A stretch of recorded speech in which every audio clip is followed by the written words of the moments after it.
¿Qué tal, amigas y amigos del Invite? Estamos una vez más aquí para abonar la tierra para el Día del Señor, ya en el domingo 12º del tiempo ordinario, Miguel. Sí, ¿No?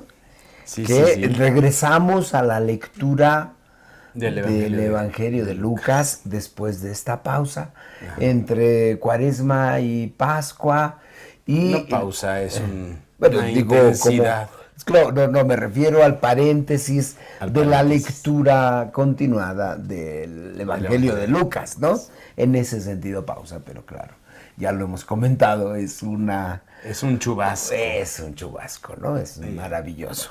Bien, pues si te parece... ¿Qué te parece si nos haces el favor de leer? Sí, con gusto. Es el capítulo 9, versículo del 18 al 24. Sí. Un día en que Jesús, acompañado de sus discípulos, había ido a un lugar solitario para orar, les preguntó: ¿quién dice la gente que soy yo? Ellos contestaron: unos dicen que eres Juan el Bautista, otros que Elías y otros que alguno de los antiguos profetas que ha resucitado. Él les dijo: ¿y ustedes quién dicen que soy yo? Respondió Pedro: el Mesías de Dios. Él les ordenó severamente que no dijeran a nadie. Después les dijo: es necesario que el Hijo del Hombre sufra mucho, que sea rechazado por los ancianos, los sumos sacerdotes y los escribas, que sea entregado a la muerte y que resucite al tercer día. Luego, dirigiéndose a la multitud, les dijo: si alguno quiere acompañarme, que no se busque a sí mismo, que tome su cruz de cada día y me siga. Pues el que quiera conservar para sí mismo su vida la perderá, pero el que la pierda por mi causa, ese la encontrará. Muy bien. Bien, ahí está. Victoriano, lo primero que se me ocurre decir es que este texto de la primera encuesta que se hace al cristianismo, sí. el primer análisis de la realidad. De la realidad, que se hace en sí, el cristianismo, totalmente. que lo hace Jesús a sus discípulos, es muy corto comparativamente al Evangelio de Marcos. Sí. El Evangelio de Marcos abunda en las respuestas, abunda en el diálogo, abunda en la negativa de Pedro de querer que su maestro no sufra la cruz. Y entonces tenemos un relato más sintético y más focalizado a lo que Lucas quiere, ¿no? Desde la geografía que maneja Lucas, Lucas lo hace no en Cesarea de Filipo, sino en el lago de Tiberíades. Sí. Permanece en este distrito que se llamaba Galil, el distrito de los paganos. De los paganos. Y pues es un diálogo muy sintético, ¿no? Sí. Lo segundo que tenemos que decir, que aportar, es que a veces los occidentales pensamos que esto es una pregunta acerca de la identidad de Jesús. Como nosotros lo pensamos, nosotros estamos muy obsesionados por saber quiénes somos. ¿Quién soy yo? ¿Qué piensa la gente de mi carácter, de mi estructura mental? Si me aceptan o no me aceptan. Pero en la cultura mediterránea de aquel entonces no era necesario el saber quién eres, sino saber la posición que ocupas en la sociedad. Es decir, Jesús está preguntando más que quién soy yo. No está preguntando eso, sino que está preguntando en qué lugar de la concepción de honor en la sociedad metida, ¿no? Como O sea, decíamos. no es una pregunta filosófica. Ajá, ajá. ¿Quién soy? ¿De dónde vengo? ¿A dónde voy? Así ¿no? es, así es. Nosotros tenemos esas preguntas y nos interesa saber, pues, como una descripción de nuestro carácter, de nuestra identidad. Pero en el mundo mediterráneo de aquel entonces era necesario, estas preguntas no se las hacían, sino era necesario ver en qué lugar las personas estaban en el honor, en la tabla de honor. ¿Cuál es mi posición? ¿no? Ajá. ¿Cuál es la posición en el escalafón de la sociedad? ¿no? Wow. Y entonces, esto es muy interesante porque la negación de uno mismo adquiere otro sentido. Claro. La negación de uno mismo que Claro. hace la explicación en el Evangelio de Lucas después, nosotros la entendemos como muy occidentalmente. Sí. La negación de nosotros es frustración, pero no, se trata del lugar que tenemos en el escalafón de la sociedad, Como de renunciar al honor. el honor. Ah. A nuestro estatus. Al brillo. Al brillo, al honor, a estar por encima de los demás, ¿no? La negación de uno mismo se refiere, pues ya le veremos en un segundo, se refiere a desposicionarse, ¿no? La cruz es desposicionamiento. Ese rompimiento de la cadena de valor, de honor y de... Te descolocas. Ajá, sí. Te haces el servidor de todos y te haces el último de la cadena del honor. Porque está toda la cuestión en juego, toda la cuestión del mesianismo, ¿no? Así es. Del mesianismo así como lo esperaban. Y esa es la negativa que... Jesús no dice, no soy el Mesías. No. Nunca. No. Pero les ordena severamente que no lo digan. Que no lo diga. Para que no se confunda con el mesianismo que estaba en el imaginario de la sociedad, caudillo, del libertador, caudillo, del restaurador de la gloria de Israel. Sí, del rey impetuoso que iba a poner a Israel por encima de las naciones. Es decir, el escalafón. ¿Te fijas? Sí. Es necesario concebir este cambio de mentalidad porque a nosotros no se nos da. Y cuando uno interpreta la negación a uno mismo como frustración, como rompimiento de los ideales, de la realización humana, esto es otra cosa, es muy occidental, pero sí, no... porque es además como pisotearse a uno mismo, Así ¿no? es. Como en una especie de cosa ascética, de una cierta espiritualidad. Una espiritualidad entendido como masoquismo. Como masoquismo. Me vienen a la mente algunos santos incluso que uno decía, pues tienes que pisotear tu corazón. Sí, ¿no? Y en ese sentido. En ese sentido. Descolocándose. Tenemos que frustrar nuestros intentos de colocarnos, de estar por encima de los demás, de tener una gloria vana. Tenemos que negar todo esto. Pero ¿qué tal si vamos analizando poco a poco? Dale. La primera cosa es que Jesús presenta una pregunta a los discípulos: ¿quién dice la gente que soy yo? Y le contestan, algunos dicen que Juan el Bautista, otros que un profeta, alguno de los profetas que ha resucitado, Elías, por supuesto que Elías era el mayor de los profetas del Antiguo Testamento y se creía que él iba a regresar para presentar al Mesías.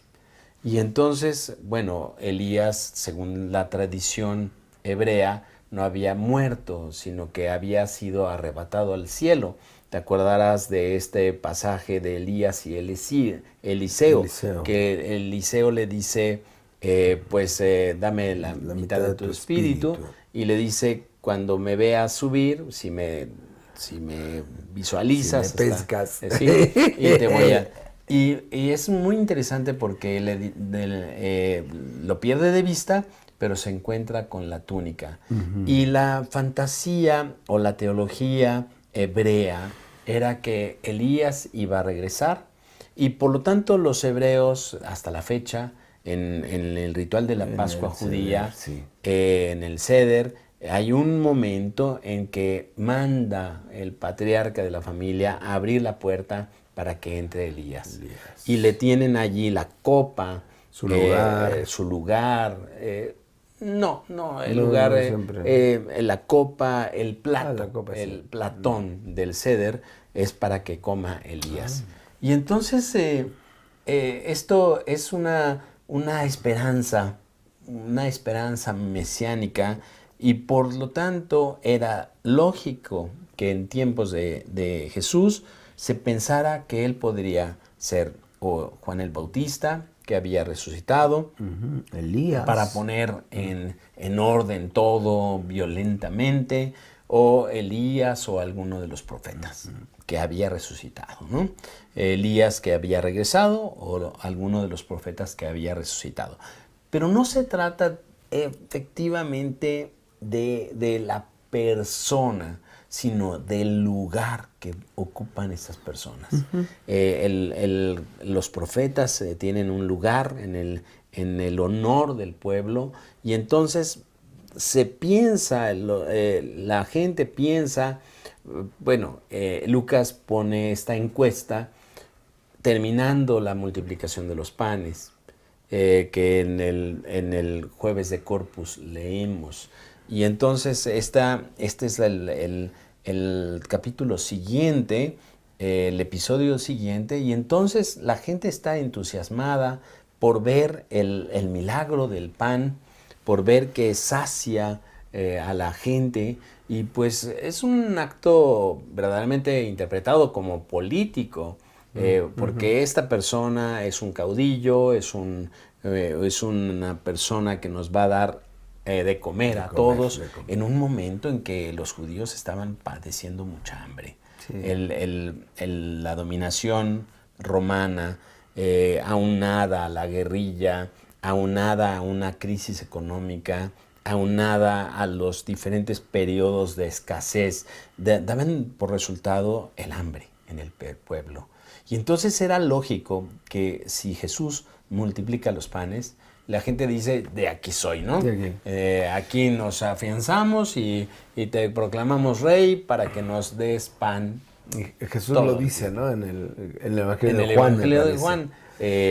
Ustedes me buscan no porque han leído los signos, no porque han visto los signos, sino porque se saciaron de pan. No tienen la visión de la fe que hace que el hombre no se quede con el pan, el bolillo, sino que vea detrás de este pan la alimentación espiritual. Sí. Y entonces comienza con esta pregunta: ¿quién dice la gente que soy yo? Y después de que ubica en dónde está entre la gente, les dice: ¿y quién dicen que soy yo? ¿Qué soy yo? Ustedes. Y ustedes, los discípulos.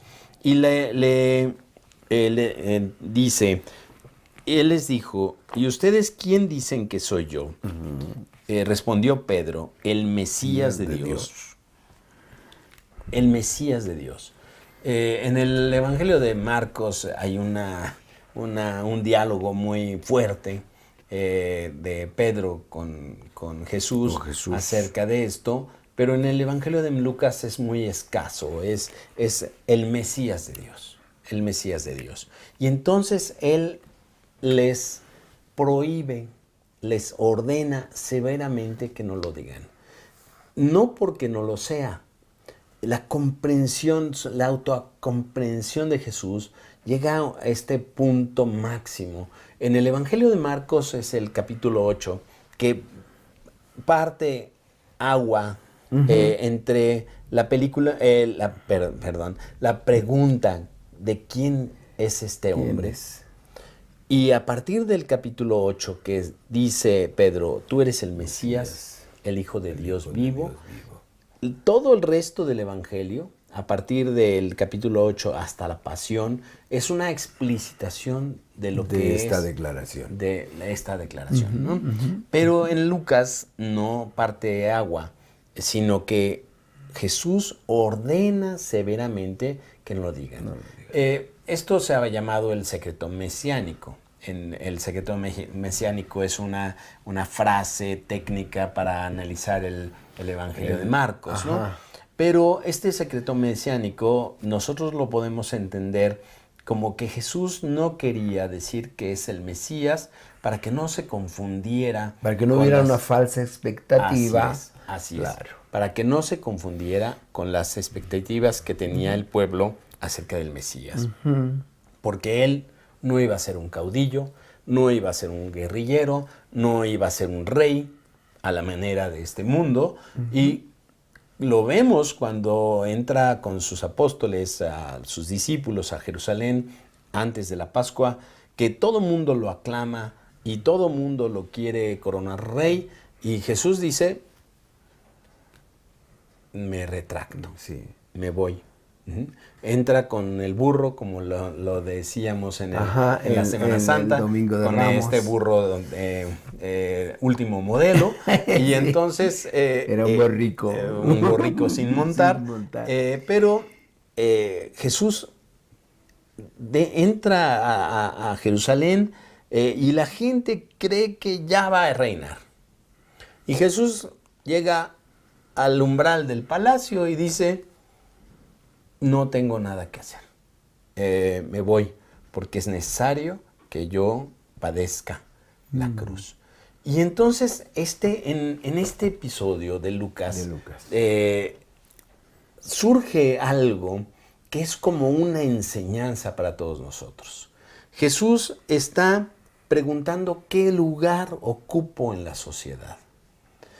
Pero terminando de que le digan el Mesías es el mayor, el honor mayor que una persona puede tener en la mentalidad hebrea, dice, pero es necesario que el Hijo del Hombre padezca.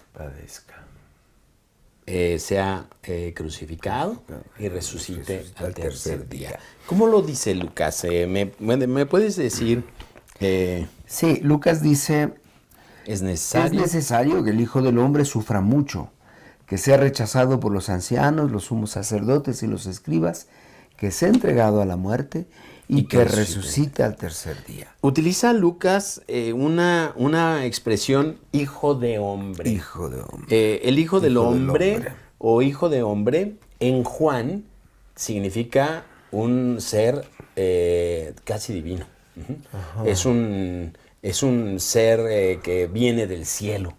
Nosotros sabemos que Juan lo utiliza en el año 90, refiriéndose a la divinidad de Jesús. A la divinidad ya plenamente. Sí, pero en los sinópticos el Hijo del Hombre tiene otro sentido. El Hijo del Hombre era una expresión común para decir este servidor tuyo, ¿no? Este servidor tuyo, este humilde servidor tuyo, ¿no? Es necesario que este servidor tuyo, humilde servidor tuyo, nosotros decimos tu servilleta, como poniéndose hasta abajo de la cadena. Sí. Y entonces esta frase del Hijo del Hombre, en los sinópticos, en la mentalidad hebrea de tiempos de Jesús, dice, si tú me consideras lo máximo, yo me pongo como tu servidor. Yo me descoloco. Yo me niego a mí mismo, a ese título, como dice la carta de los Efesios, no retuvo para sí la condición divina, sino que al contrario, se anonadó a sí mismo, siendo siervo y uno de tantos, y muriendo con una muerte de cruz. Es decir, Jesús nos da la pista de la espiritualidad.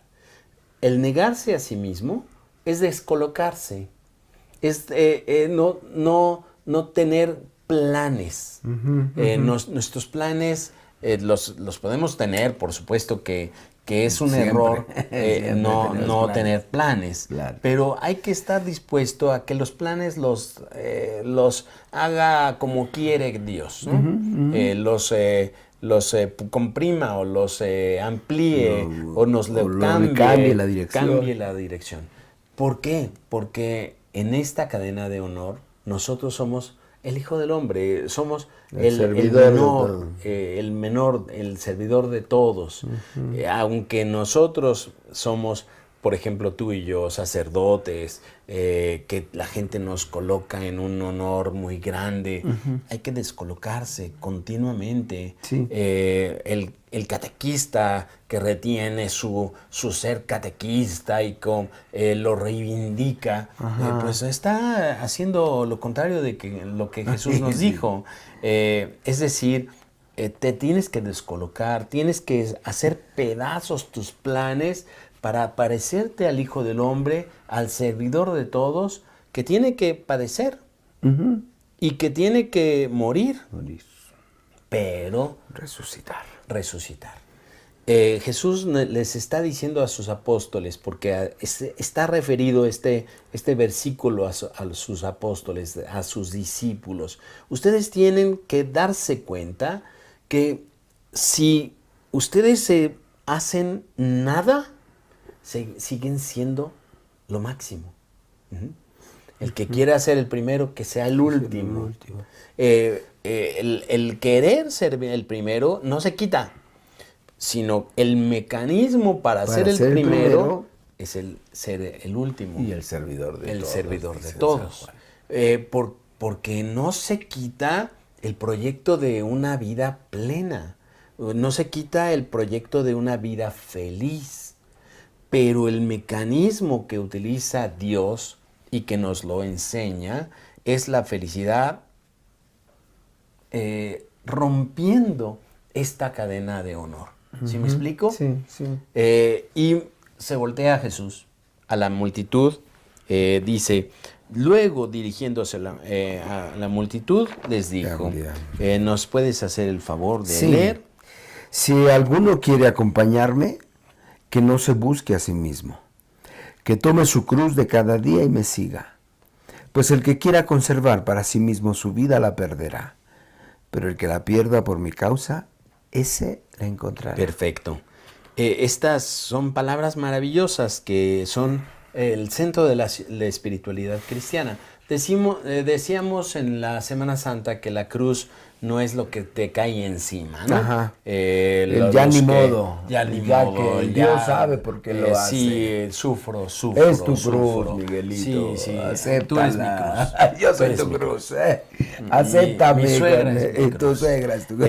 Mi marido es mi cruz. Sí, mi mujer es mi cruz. Sí, el mi jefe. hijo borracho es mi cruz. Mi párroco es mi cruz. Mi coordinadora es mi cruz. El deán de la catedral es mi cruz. El obispo es mi cruz. Sí, por supuesto. No, la cruz no es nada que nos caiga encima.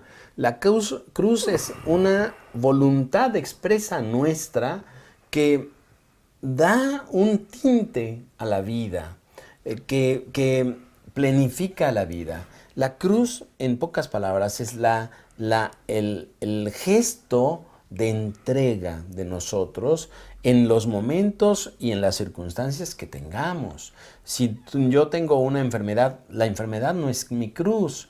La forma en la que yo resuelvo mi enfermedad es mi cruz. Esa es la cruz. Mi cruz no es el hijo borracho. La forma en la que yo enfrento esta realidad del hijo borracho, las cosas que tengo que hacer, las cosas que se me ocurren que no son buenas para hacer, tengo que asesorarme, cómo tratar a estos enfermos, discernir, estar en una constante búsqueda de pistas para poder actuar en esa circunstancia. Sí. La violencia de mi marido no es mi cruz.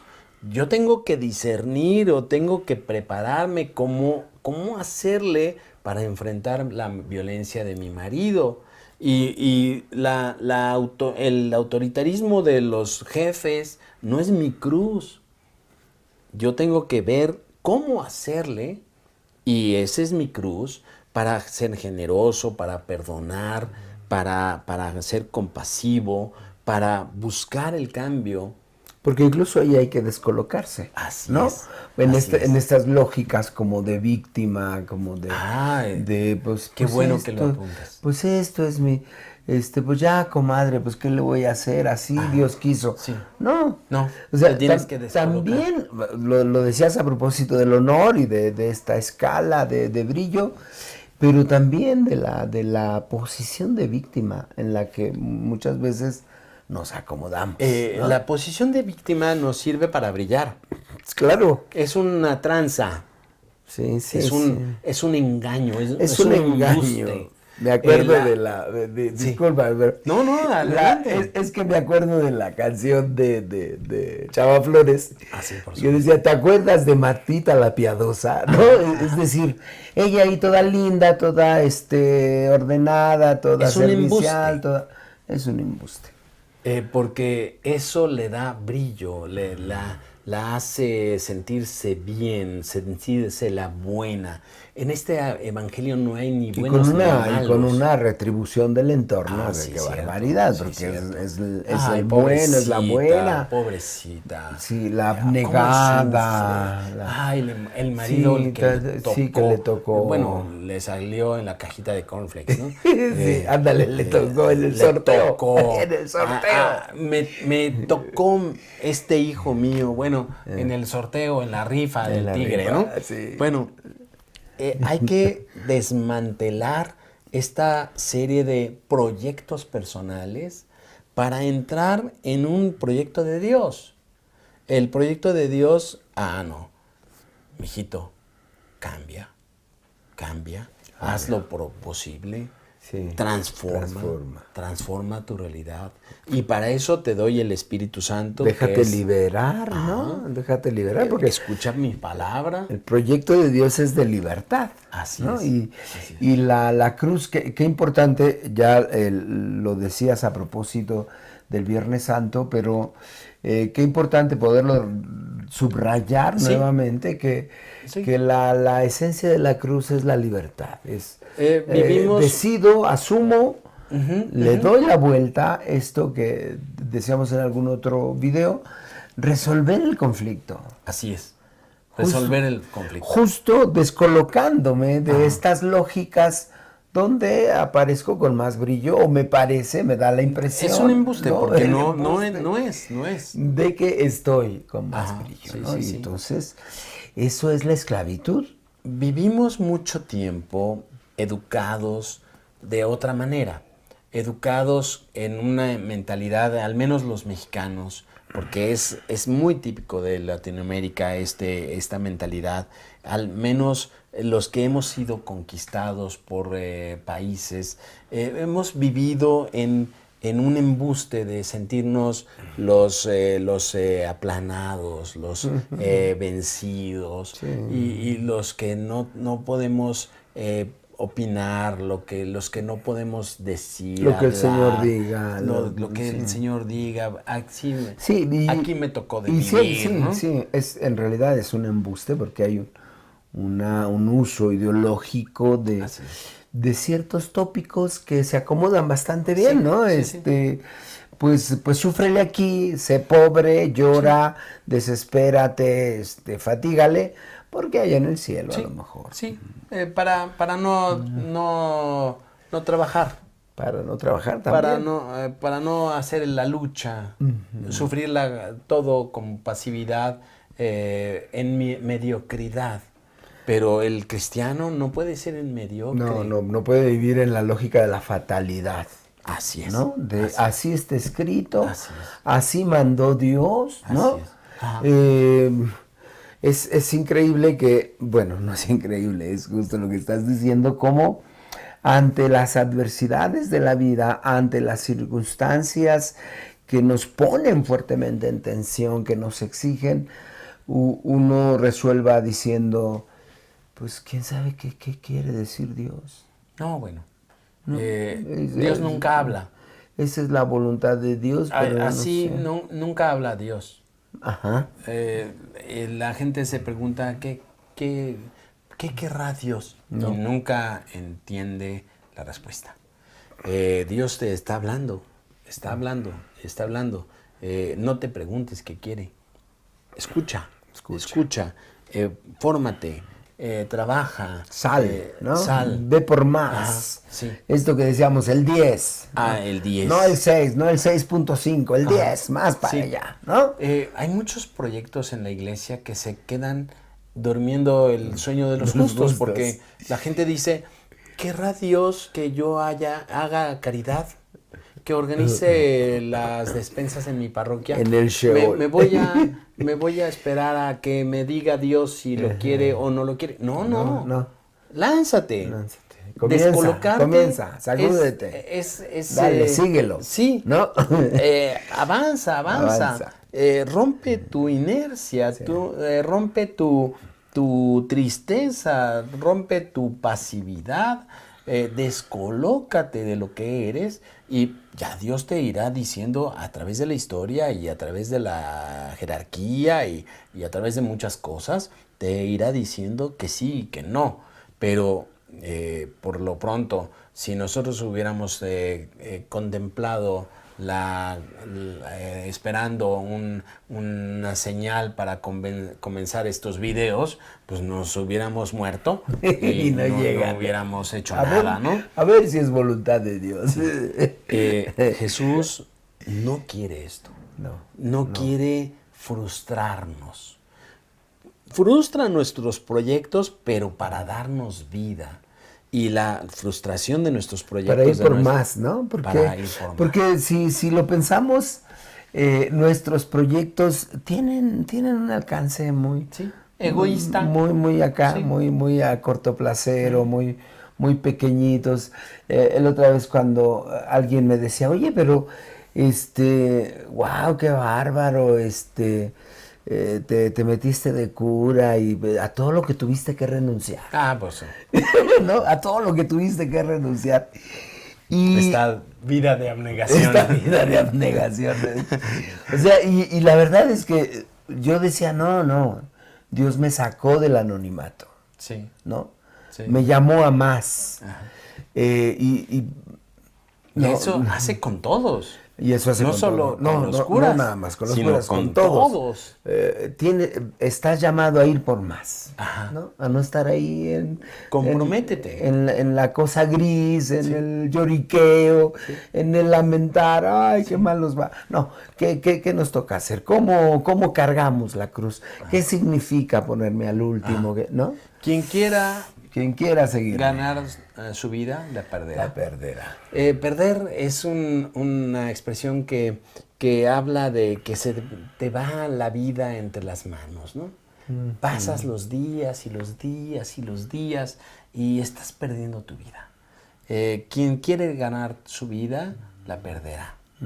Quien quiera perderla, la ganará. Es decir, pues es un axioma, ¿no? Como 2 más 2 igual a 4. Sí. Es un axioma de la fe. Si tú quieres ganar tu vida, es decir, retener tu vida para ti mismo, se te va la vida entre las manos, entre los dedos. Se pierde. Muchas veces la gente entra en un desconcierto, en un hartazgo. Es perder la vida. No es que te vayan a castigar en el infierno. No. Que te vas desgastando inútilmente. Porque vas conservando, ¿no? Vas sí. Apartando. Sí. Esto para cuando se ofrezca, te vas reservando.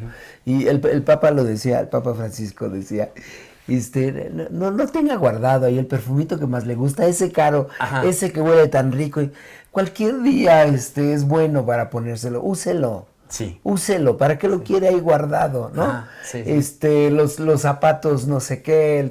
Es decir, y esta es la lógica Sí. que contraria a la cruz, de ir conservando, de pues esto por si aquello, esto por si esto otro. Y te vas y te la pierdes. Y para los mexicanos es algo muy difícil porque tenemos un antecedente indígena muy importante, porque ellos pensaban que esta vida era una ilusión, una apariencia. Y entonces las cosas buenas hay que conservarlas en la alacena para que nos entierren con ellas y disfrutarlas en otra vida. Uy. Pero esto no se aplica en el cristianismo. No. El cristianismo no pensamos que esta vida sea una ilusión. No. Esta vida es una oportunidad para ensancharnos, para crecer, para ensancharnos en el amor. Si tú no aprendes en esta vida el idioma del amor, ¿cómo vas a ir a un país, vamos a decirlo país, a un estado en el que reina el amor? Si tú quieres ir a Japón, pues al menos apréndete las palabras mínimas en japonés. No llegues allí como a la buena de Dios. O el inglés, aunque sea. O el inglés. Está bien. Algunas palabras como cuánto cuesta o gracias o te pido esto. Al menos esta vida es para ensanchar el potencial del amor.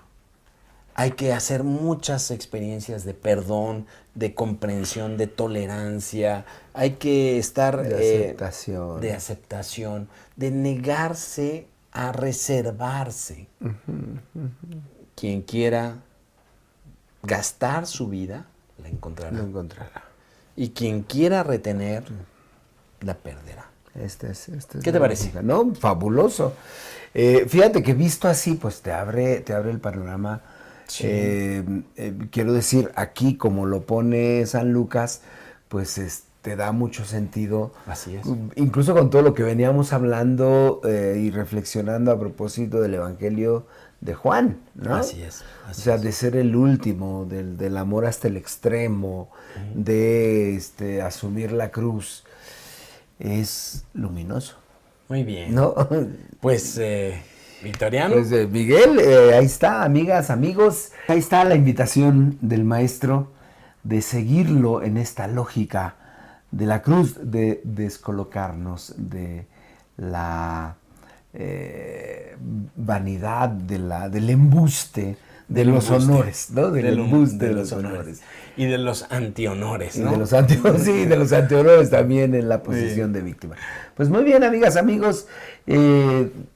Denos like, coméntenos, háganos preguntas. Y les agradecemos mucho. Gracias por las preguntas. Porque los episodios, ahorita nada más llevamos el primer episodio de si es el Papa Francisco un hereje, han despertado mucho escozor. Mucho sí, y yo creo que dedicaremos un video o alguna parte del video a comentar, porque están muy interesantes los comentarios, sí, ¿no? Muy bien. Les agradecemos mucho. Bendiciones.